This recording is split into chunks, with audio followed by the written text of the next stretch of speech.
Celtic has won every major battle of the ticket war. Ibrox's CEO should never say never. The Ibrox CEO went in front of his own fans the other day for the latest of their fan forums and had to explain why they have basically been beaten by Celtic in terms of having to hand over more tickets to our fans from next season. His contention is that we shouldn't be too happy about it, as they will never go above the 5% allocation we've just been given.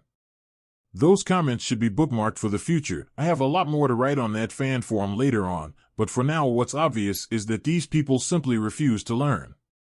They refuse to heed the lessons of history. To say never in this scenario is madness.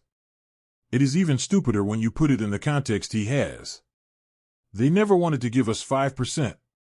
They never wanted to go above the 700 they had initially offered.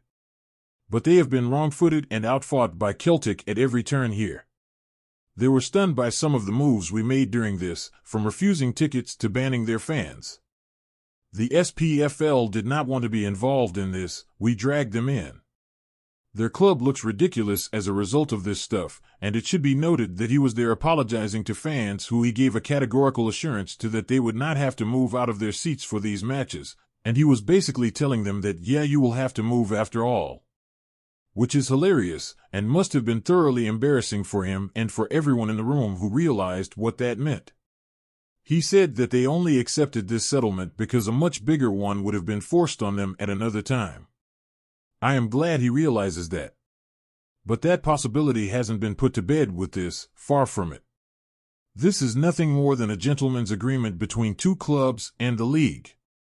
It has no legal force and effect at all. The issue with away fans isn't dead and buried. There will be another tilt at solving this problem at the league-wide level, and so 5% might not be the last word. In fact, it's almost certainly not going to be, and as the CEO of a club, he absolutely has to know that, and whilst I am reluctant to say that he walked into that room and told those people lies, he's at the very least being disingenuous, and there is no doubt at all that ruling it out is reckless and dumb.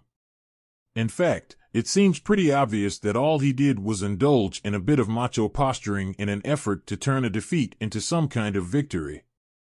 But by his own admission, we have forced them into a humiliating retreat. To say, at this point, not one more step back is more than tempting fate. It's inviting further mortification and another groveling apology to the people in that room. Celtic can feel pretty pleased with how this has gone. We've won the key battles thus far. We've forced them from their take-it-or-leave-it position and into something they never wanted to do. We've shown that we're willing to go so far as to defy the governing bodies themselves in order to push this to a resolution on more acceptable terms, and we continue to hold over them the requirement that our safety concerns are met. We know that not all of our safety concerns can be met. That ground is not a safe place for us to go. The club's refusal to release a statement damning the supporters who threw objects at our players and staff shows how seriously they take even dangerous situations such as those. Do not rule out Celtic expressing further concerns in public and threatening to reject tickets somewhere along the line. We retain that right. We certainly have the power. And as long as we do, I would not, in their shoes, be talking big and drawing lines in the sand.